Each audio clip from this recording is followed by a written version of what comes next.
मक्खी का लालच। एक बार एक व्यापारी अपने ग्राहक को शहद बेच रहा था।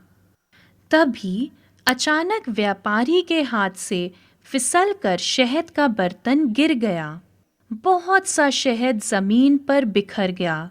जितना शहद ऊपर से उठाया जा सकता था, उतना व्यापारी ने उठा लिया, परंतु कुछ शहद फिर भी जमीन पर गिरा रह गया।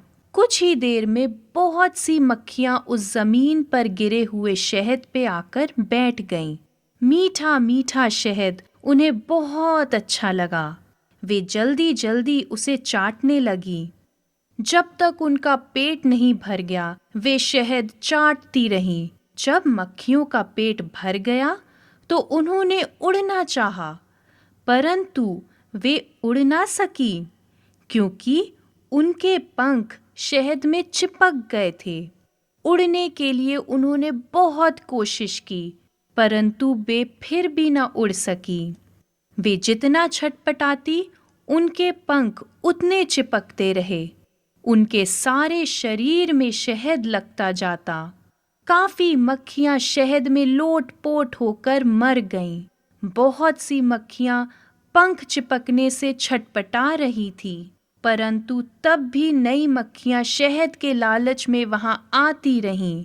मरी और छटपटाती मक्खियों को देखकर भी वे शहद खाने का लालच नहीं छोड़ पाईं। मक्खियों की दुर्गति और मूर्खता को देखकर व्यापारी बोला, जो लोग जीभ के स्वाद के लालच में पड़ जाते हैं, वे इन मक्खियों के समान ही मूर्ख होते हैं। स्वाद के थोड़ी देर के सुख उठाने के लालच में वे अपने स्वास्थ्य को नष्ट कर देते हैं, रोगी बनकर तड़पते हैं और जल्दी मर जाते हैं। शिक्षा। लालच हमेशा बुरा होता है, चाहे वह जीभ का हो या अन्य प्रकार का। हमें कभी लालच नहीं करना चाहिए।